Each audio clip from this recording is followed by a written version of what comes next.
Welcome to Penrose Learning, where we make understanding easy. You've got footage ready. Start by importing and creating a matching sequence so edits behave predictably.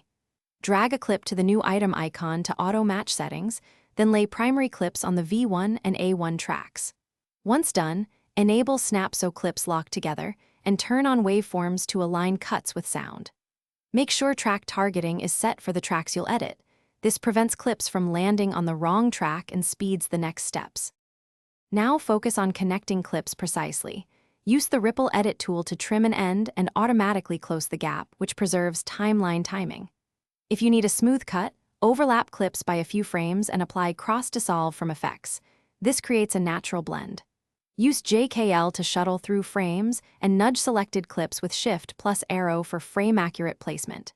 Make sure you leave handles, extra frames, for transitions. Otherwise, Premiere can't create dissolves. To finish, render the timeline for real-time playback and export using a preset that matches your sequence to avoid re-encoding artifacts.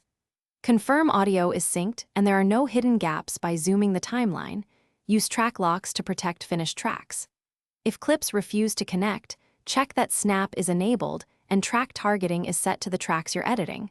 Also disable sync lock, which can prevent ripple moves. That single check solves most connect. Thanks for watching. If this was helpful, leave a like and consider subscribing. See you next time.